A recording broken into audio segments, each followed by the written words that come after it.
Hello everyone, it's time once again for all us Zelda theorists to go and grab our pails because we got us a fresh new Zelda trailer today and it's milking time. At the end of today's Nintendo Direct, we were finally pleased to receive a new trailer for the long-awaited sequel to The Legend of Zelda: Breath of the Wild.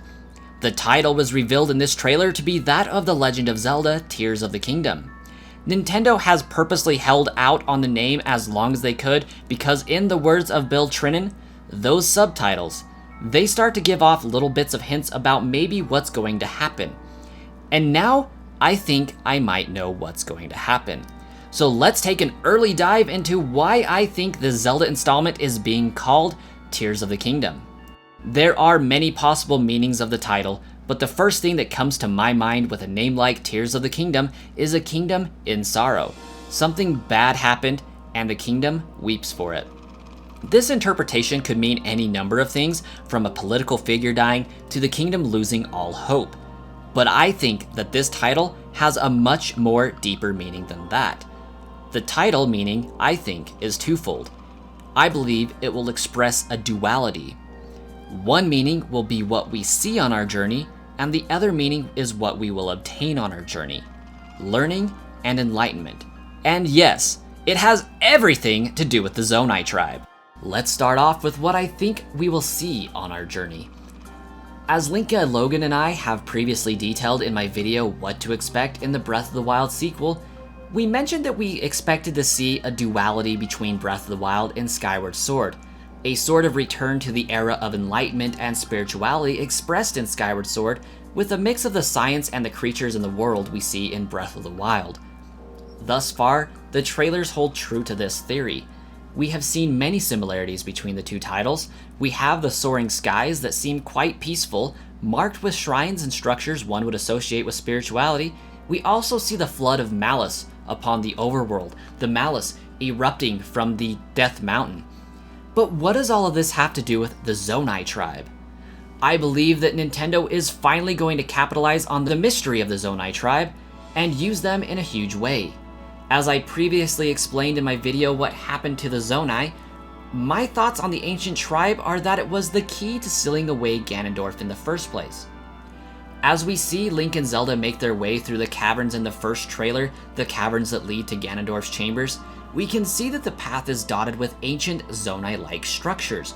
We can also see heaps of luminous stone along the path, stone rumored to be filled with the spirits of the dead, and it is everywhere. Lastly, we see the glowing green hand in the lines and the fashion of the Zonai structures holding Ganondorf in place. I surmised that the mysterious disappearance of the Zonai and the sealing of Ganondorf were the same event. That the Zonai sacrificed themselves to produce a spirit magic spell that enabled one of their members to seal this great evil. A kingdom that gave its life for the greater good of Hyrule. This tribe is instrumental in providing one of the two meanings I foresee from the title, Tears of the Kingdom. Through the course of the story, I think we will find out truly what happened to the Zonai, so that we can learn from it and use their knowledge to drive back Ganondorf once and for all. But how might all of this have gone down? Well, as we can see from this new tablet we see in this new trailer, it looks as if the onslaught of Ganondorf is laying waste to the armies of Hyrule. If you pay attention closely to this new image, you can see that only the soldiers of Hyrule have fallen, some of them, which means the wave is advancing on the Hylian race. Perhaps an ancient Zelda, having no alternatives, sought a deal with the ancient Zonai leader or deity as a way to preserve the Hylian race. You heard me right, I said deity, and that wasn't a mistake.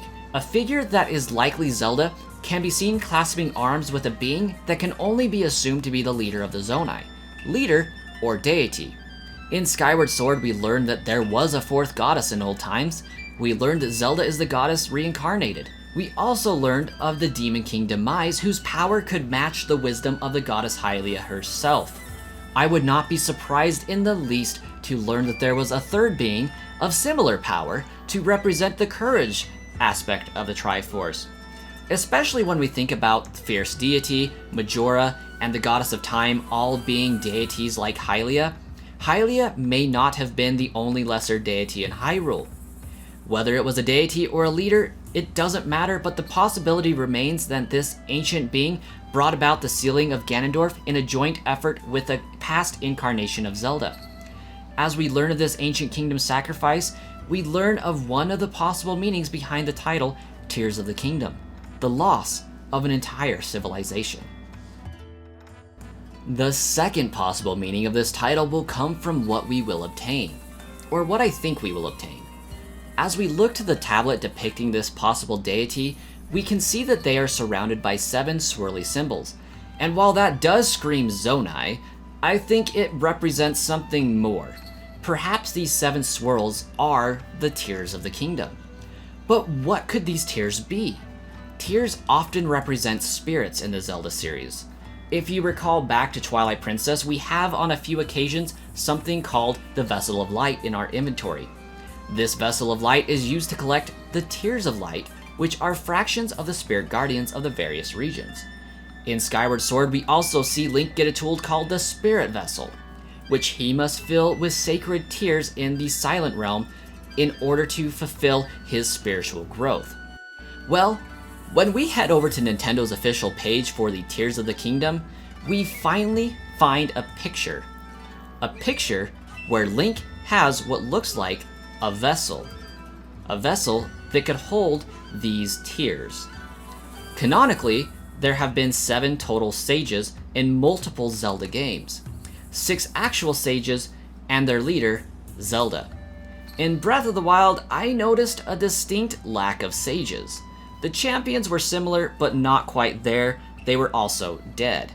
I think the Tears of the Kingdom might refer to 7 detached spirits of the sages that we must collect to bring down Ganondorf in an Ocarina of Time fashion. Here's the unfortunate part. If this is true, and the tears are the detached spirits of the sages, then only 6 of those spirits would be sages. That means the remaining spirit would have to be Zelda. Remember that fall Zelda took in the first trailer? Yeah. Zelda might just be dead. In a manner similar to Spirit Tracks, our departed princess might not be that far from us. She may be guiding us as we make our discoveries. It may be our mission to restore the Master Sword, find the Tears of the Spirit Sages, seal Ganondorf away, find the Triforce, and restore the countless lives lost at the hand of this great evil, finally putting this story to rest. This makes sense too. If this Ganondorf is the same one from Ocarina of Time and the same one from Twilight Princess, he would have likely done what he did in Wind Waker. Kill the sages to prevent their meddling, and then march on the castle. We very well may have to venture into various different spirit world scenarios as we look for these 7 Tears of the Kingdom. And we may have already been shown one of these tears in another trailer, as well as an entrance to this spirit world. In the last trailer, we did see a close-up of this glowing yellow ball, one that seems to be giving Link a power of some kind. This could be one of the Tears of the Kingdom. In this trailer that we just got, we see for a moment that Link pushes open a giant gray door, leading out into the open, colorful sky of Hyrule. He may have been in one of these areas that contain one of these 7 Tears of Hyrule. But that's just one way to see this whole story. Maybe it's something else entirely. Maybe it has more to do with the 8 statues of the heroines we still don't know anything about, and why one of them was removed from the circle. Or maybe we'll learn more about why the Sheikah eye symbol has a tear on it. Let me know what you think in the comments below. Thank you all so much for watching this video. I am excited to read your comments and theorize over this new trailer and the meaning behind what this name is. Thank you all, and I'll catch you in a future video.